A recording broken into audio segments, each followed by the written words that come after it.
Hello, my name is Ashwin. I am the Chief Information Security Officer at IHC. I want to thank you for the opportunity to present our updated cyber resilience strategy. My goal today is to seek an approval of an additional $11.6 million towards an updated cyber resilience strategy. One of the reasons I am seeking this additional fund is because we are now seeing headlines like this. 2 months ago, a German hospital was hit with ransomware attack, which meant a critically ill patient had to be rerouted to another hospital.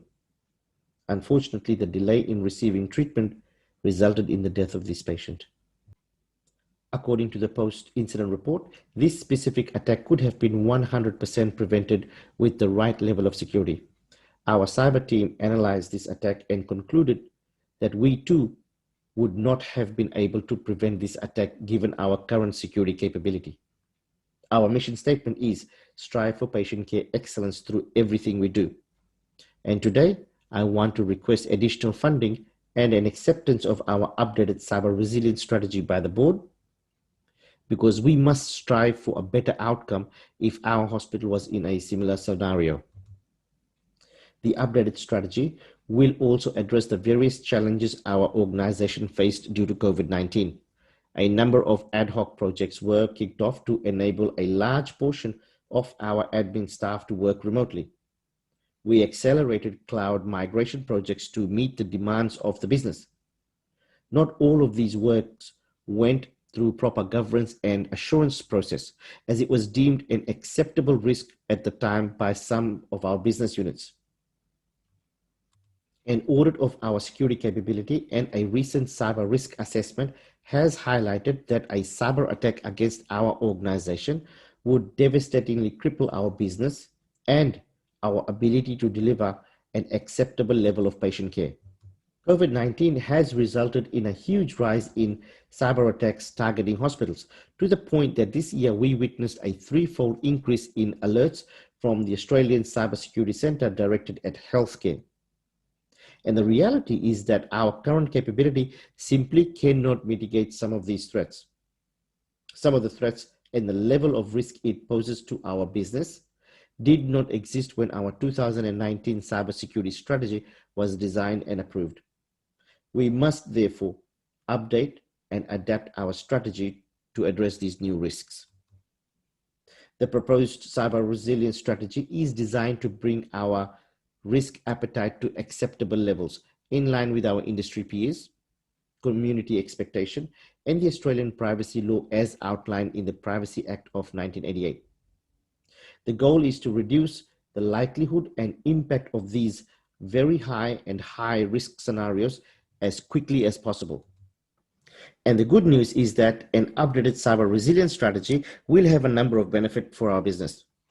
One of our business strategies is to expand the hospital's footprint into regional New South Wales. Our digital transformation program will ensure secure, reliable, and innovative remote connectivity to new sites that will be approximately 43% cheaper than our current remote connection technology.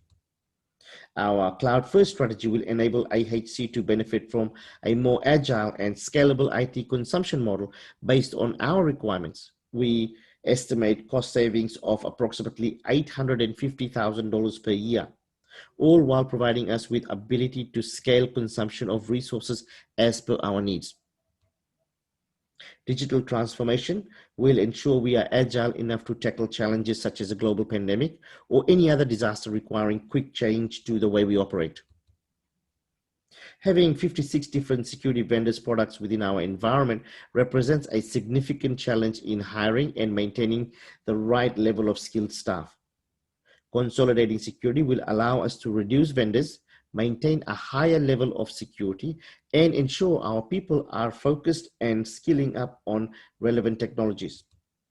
Should AWS, our cloud provider, experience service disruption, critical business process responsible for generating 30% of our revenue will be unavailable. The updated strategy will allow us to distribute our platform to multiple cloud providers to mitigate this risk. When we asked our patients if they would recommend our hospital to their family and friends, only 64% said yes. a decrease in satisfaction of 25% over the last 3 years. One of the primary reasons provided was the lack of access to technology and Wi-Fi connectivity. Our updated strategy aims to address this so that we can increase the number of patients choosing to have their elective surgery with us in order to reduce our risk appetite to within acceptable levels. One of the key metrics we will use is the CIS controls framework. At present, our security capability maturity level against CIS control framework is at the basic level, which means we are vulnerable to a number of new cyber threats. Our industry peers are on average at organizational level, which places them in a much stronger position to withstand a cyber attack.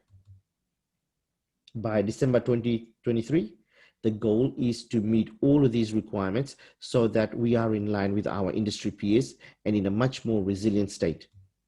So our updated strategy is designed to reduce our risk appetite to acceptable level by increasing our security capability and ensuring we prioritize ASD essential aid mitigation strategy. The process and technology we are looking to put in place will ensure we are able to mitigate all of the high-risk cyber threats ACSC has been warning us this year. Digital transformation will enable security to be built into various processes in an automated fashion to reduce the risk of human error, especially in protecting our crown jewels. Our digital transformation work will also help mitigate some of the security gaps that was accepted to enable remote working as a result of COVID-19, such as the use of personal device to consume corporate data and those ad hoc cloud projects. Security consolidation will simplify our IT environment so we can reduce the number of tools and the overlapping security controls, which will ultimately result in savings of approximately $4.8 million over the next 3 years. Our roadmap to achieving cyber resilience will be delivered through programs of work delivered in a phased approach and overseen by a cybersecurity governance body that will be created within the first year of the program. Protection of crown jewels, ensuring digital transformation is delivered in a secure manner, enabling multi-factor authentication, and cybersecurity awareness education will receive top priorities in phase 1. The updated cyber resilience strategy and the investment plan have both been developed in consultation with all key internal stakeholders responsible for delivering our business strategy. In addition, we also consulted key suppliers and third party, such as auditors and security vendors. While option C will reduce our risk appetite to almost acceptable level, it is not enough to complete projects that will increase patient satisfaction, which is directly tied to our ability to increase revenue and be profitable. As such, our collective recommendation is for the board to approve option D before 31st of December 2020, which is a total investment of $11.6 million. We believe this is justified, considering the Ponemon Institute's 2019 cost of a data breach report found that the average total cost of a data breach within healthcare is US $6.45 million, which is roughly $8.8 million Australian. This investment is an absolute must if we are to meet shareholder expectation and deliver on all our key business strategies. So to wrap up, in order to reduce our organization's exposure to risk, we must invest an additional $11.6 million to uplift our security capabilities, reduce risk appetite, enable the successful execution of key business strategies, and above all, increase patient satisfaction levels in order to increase revenue. Thank you for your time. Please let me know if you have any questions.